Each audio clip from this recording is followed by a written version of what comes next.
골로새서 2장입니다. 바울은 앞장에서 이단 사상과 거짓 교훈의 유혹을 받고 있는 골로새 교인들에게 그리스도만이 유일한 신앙의 대상이며 탁월한 속성의 소유자이심을 밝히기 위해 그의 신분과 사역을 언급하고, 이어서 이러한 그리스도인을 위해 이방인에게 복음을 전파함을 밝힌 바 있습니다. 2장에서는 지금까지 논한 보편적인 진리와 복음 전파 사역의 범위를 축소시켜 골로새 교인에 적용시키면서 교회 내에 침투해 있는 이란 사상에 관해 구체적으로 논박하고 엄중하게 경고하고 있습니다. 1절에서 7절까지는 골로새 교인들에 대한 자신의 목회적 관심을 표명하고 건면하고 있죠. 여러분과 알기 바랍니다 라고 하는데요. 여기에서 바울은 자신이 가보거나 만난 적이 없는 골로새 교인들이었지만 그들로 인해 마음의 고통을 느끼며 애써 노력하고 있다는 사실을 알아달라고 호소합니다. 이러한 태도는 유대인들을 염려하면서 로마 교인들의 말한 것과 비슷합니다. 로마서 9장에 나오죠. 라오디게아는 요한이 밤모섬에서 편지를 보낸 7교회 중에 하나의 소재지인데요. 소아시아의 부르기아에 있습니다. 이 지방에 나는 아름다운 흑백의 강택이 있는 양털과 그 제품에 의해 성읍이 부유했지만 잦은 지진으로 폐허가 되었습니다. 이곳에는 유대인들이 많이 살고 있었으며 라오디게아 교회는 골로새 교인과 함께 에바브리바에 얼른 설립되었다고 골로새서 2장 1절에는 말하고 있죠. 내가 이렇게 해서 노력하는 것은 3가지 목적을 언급하고 있습니다. 첫째는 그들의 마음이 위로를 받도록 하기 위함입니다. 위로를 받고는 곁에와 부르다의 합성어입니다. 용기나 힘을 주다, 변호하다의 뜻인데 재판을 받은 자가 변호인을 부르거나 용기를 잃은 병사가 다시 힘을 내어 앞으로 전진하는 것을 의미합니다. 당시 이단의 교사들은 다른 복음을 전파했기 때문에 골로새 교인들의 마음속에 적지 않은 동료와 우려가 있었으며 그들을 위해 기도로 돕고 일씀을 알려줌으로써 위로하고자 했습니다. 두 번째는 사랑으로 연합하기 위함이다인데요. 이단들은 항상 성도 사이를 이간시키려고 했기 때문에 사랑함으로써 성도들이 하나가 되어 교제하도록 하기 위함이고, 여기에서 연합하다는 한 몸으로 굳게 결합시키다, 입증하다의 뜻인데요. 사랑으로 가르침을 받다로 번역할 수 있습니다. 즉 일방적으로 명령하는 것이 아니라 사랑으로 가르치고 또 가르침을 받는다는 뜻이죠. 그렇게 되면 사랑으로 가르침을 받음으로써 완전히 이해하고 확신에서 비롯되는 모든 부여함에 이르게 되는 것입니다. 말하자면 참 복음과 이단이 확실히 구분함으로써 복음에 대한 풍부한 확신을 가지게 된다는 의미죠. 곧 그리스도를 알게 하려는 것은 여기에서 하나님의 비밀, 곧 그리스도는 조금씩 견해가 다른데, 첫째는 하나님과 그리스도를 동격으로 취급하고 하나님의 비밀, 곧 아버지와 그리스도의 비밀을 얘기하고요. 두 번째로는 그리스도를 하나님께 종속시켜 세 번째로는 하나님의 비밀과 그리스도의 동격으로 취급하고입니다. 그 비밀은 그리스도라고 했으므로 이 견해가 타당한 것이고, 그리스도는 하나님의 참된 비밀이시며 사람들에게 하나님을 보여준다는 것입니다. 요한복음 1장 18절, 히브리서 1장 2절 3절에도 나옵니다. 3절에 그리스도 안에서는 나오는데 하나님의 모든 속성이 감추어져 있는데 이것이 비밀입니다. 거짓 교사들은 자신들의 영지주의 철학이 그 비밀을 깨달을 수 있는 신비 종교의 지혜와 지식을 가지고 있다고 주장합니다.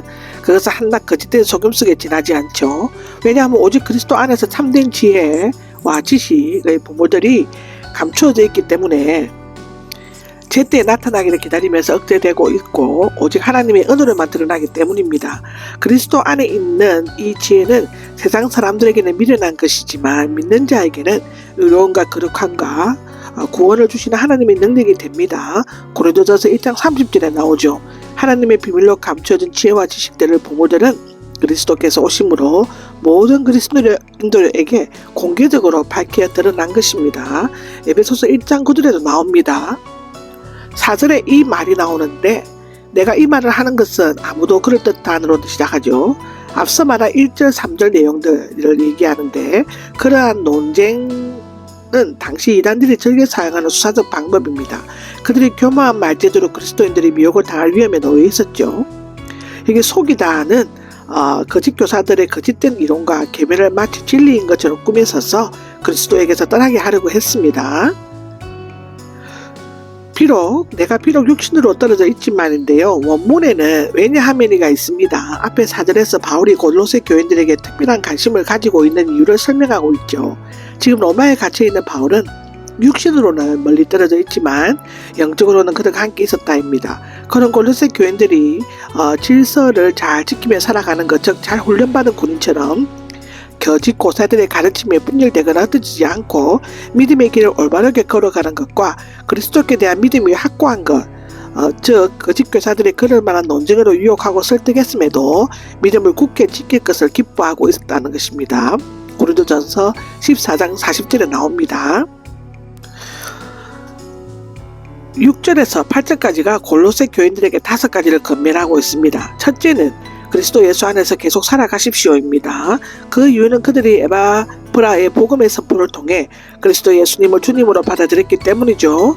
영지주의자들은 그리스도와 예수를 분리시켰으며 유대주의자들은 그리스도를 예수를 주님으로 믿지 않았습니다. 여기 살아가십시오는 걷다 행하다인데 히브리어는 할라크라는 그리스도의 뜻에 부합한 일상적인 생활을 가리킵니다. 고린도후서 11장 4절, 갈라디아서 1장 6절에 나오죠. 바울은 그리스도에게 의지하면서 그 길에서 벗어나지 않도록 그리고 그의 뜻을 따라 그 길을 따라 걸어 나갈 것을 권면하고 있습니다. 그분 안에 뿌리를 받고 세움을 받으십시오라고 하죠. 뿌리를 받고는 정착하다, 뿌리를 내리다 인데요. 완료형으로서 이미 완료되었고 그 상태가 계속되는 것을 나타내며 식물이 일단 뿌리를 받고 계속 뻗어나가는 것을 의미하죠. 세움을 받으면은 위에 건축하다, 쌓아 올리다의 뜻인데 현재형으로 계속적인 진행을 나타냅니다. 건물이 계속 쌓아져 올라가는 것을 의미하죠. 적당히 뿌리를 박은 나무가 성장하고 건축물이 계속 쌓아 올라가듯이 믿는 자는 항상 성장하고 발전해야만 합니다. 고인물이 썩는다는 말이 있죠. 가르침을 받은 대로 믿음에 굳게 서십시오라는 것은 골로새 교인들은 에바브라에게서 가르침을 받았는데 바울은 그의 가르침이 올바른 것임을 인정하면서 한 번 받아들인 교훈과 한 번 배운 믿음을 잊지 말고 계속 그 믿음에 굳게 서서 나아가야 할 것을 권면하고 있습니다. 넘치는 감사를 드리십시오인데 넘치는은 풍부하다인데요. 문법적으로 그리스도 안에서의 생활과 감사함을 모두 수식할 수 있습니다. 우리의 삶과 축복 등 모든 것이 감사의 조건이며 이유이죠.